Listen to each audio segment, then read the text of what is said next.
बच्चों चलिए इस तरीके का क्वेश्चन है। देखिए टाइप्स कितना चल रहा है 18 टाइप्स तरीके का क्वेश्चन हम बता चुके हैं।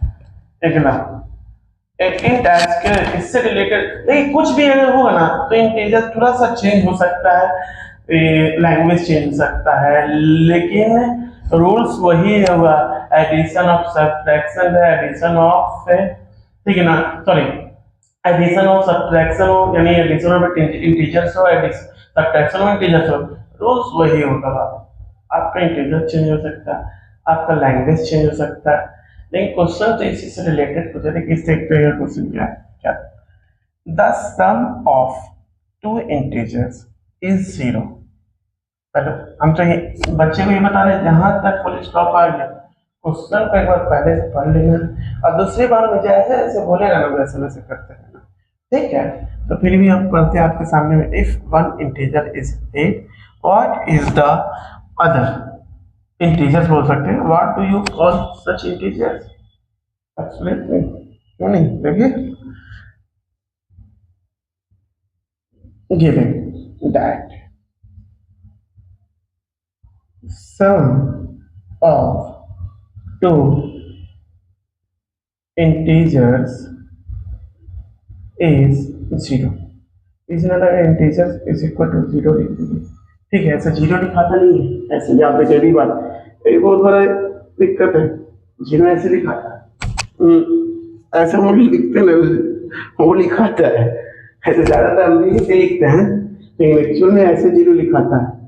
तो हम भी इसी तरह से प्रैक्टिस इसी तरह से, ठीक है ना, प्रैक्टिस करते हैं बचपन से ही लिख रहे हैं, लेकिन एक्चुअल में ये लिखा था जीरो ऐसे लिखा था, देखे होंगे आप। चलिए sum of two integer is equal to zero, क्योंकि दिया था इफ एंड वन इंटीजर कितना था वो 8 तो let other integer be X. वैसे दिया तो भाई लेट का मतलब तो मानना सपोज है, मान निकालने के लिए बोल रहा है, ये निकालने के लिए बोल रहा है क्या था इंटीजर्स बताइए, एक्स मान लिए। अब देखिए क्वेश्चन से पढ़ेंगे the sum of two integers, sum of two integer इन दोनों यानी x प्लस 8 को हम लोग क्या बोलते हैं ऐड करने पे क्या आ रहा है जीरो आ रहा है, क्या आ रहा है जीरो आ रहा है। तो x का वैल्यू फाइंड कीजिए। अदर इंटीजर्स का मतलब क्या हुआ x का वैल्यू हम माने हैं, अदर को क्या माने x माने। तो देखिए भाई मेरा x ये प्लस है, याद देखिए इज इक्वल के ये इस साइड है प्लस में, इस साइड जाएगा तो ये माइनस में होगा, ये माइनस में इस साइड जाएगा तो ये प्लस में होगा। उसी तरीके से इस साइड भी माइनस में इधर आएगा तो प्लस में, इस साइड प्लस में इधर भी आएगा तो माइनस में, याद रखिएगा। तो ये देखो प्लस में इस साइड जाएगा तो 0 minus 8 x is equal to minus 8, यानी आपको अदर इंटीजर क्या आ गया माइनस 8।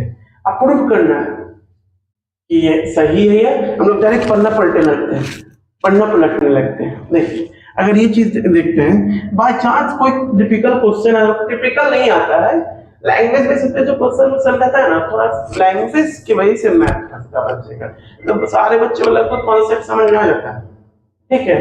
देखिए चेक करना है, इस इक्वेशन पे चेक कर लेंगे x का वैल्यू क्या है माइनस 8 प्लस माइनस करके जीरो से, यानी अगर यहाँ जीरो आ गया तो ये आंसर सही है माइनस 8 है। तो हम ऐसे चेक करने का तो अच्छा तरीका है, ठीक है। चलिए हम आपको 20 टाइप का क्वेश्चन करें, 2 क्वेश्चन और करवाएंगे, उसके बेसिस पे आपको इतना काफी है, ठीक है ना। उसके बाद आपको मल्टीप्लिकेशन ऑफ इंटीजर्स पढ़ाया जाएगा और डिवीजन ऑफ इंटीजर्स पढ़ाया जाएगा, वही बहुत इंटरेस्टिंग है, वो तो और ही सब इसी से रिलेटेड है। इस जिस तरीके का कॉन्सेप्ट है ना, जैसे प्लस माइनस का सीन था उसमें इंटू डिवाइड का सीन है, ठीक है। ये सब कैलकुलेशन से ही करने का चैप्टर है, बहुत अच्छा चैप्टर है। हम तो बोलते हैं 8 क्लास 9 क्लास 10 क्लास के बच्चों का कैलकुलेशन और स्नैप खराब रहा तो 7 से पढ़ लेना चाहिए उसको। अरे भाई बहन अगल बगल को तो कोई होगा ही होगा, 7 का मैथ पढ़ ले, 10 क्लास के ज्यादा बच्चों का कैलकुलेशन ही खराब रहता है, अब बोलता मैथ ही ना समझ में आ रहा, ठीक है ना। अरे कैलकुलेशन अगर खराब है तो थोड़ा पीछे जाकर उसको सही कर लेंगे, ज्योमेट्री खराब है तो उसको 6 में जाकर के सही कर लेंगे, 6 7 पर पूरा कॉन्सेप्ट पढ़ लेंगे, 8 पढ़ लेंगे, ठीक है ना। 9 में थोड़ा सा है डिफिकल्ट, अलग बात है। तो प्रैक्टिस करने से सही हो जाता है, ठीक है।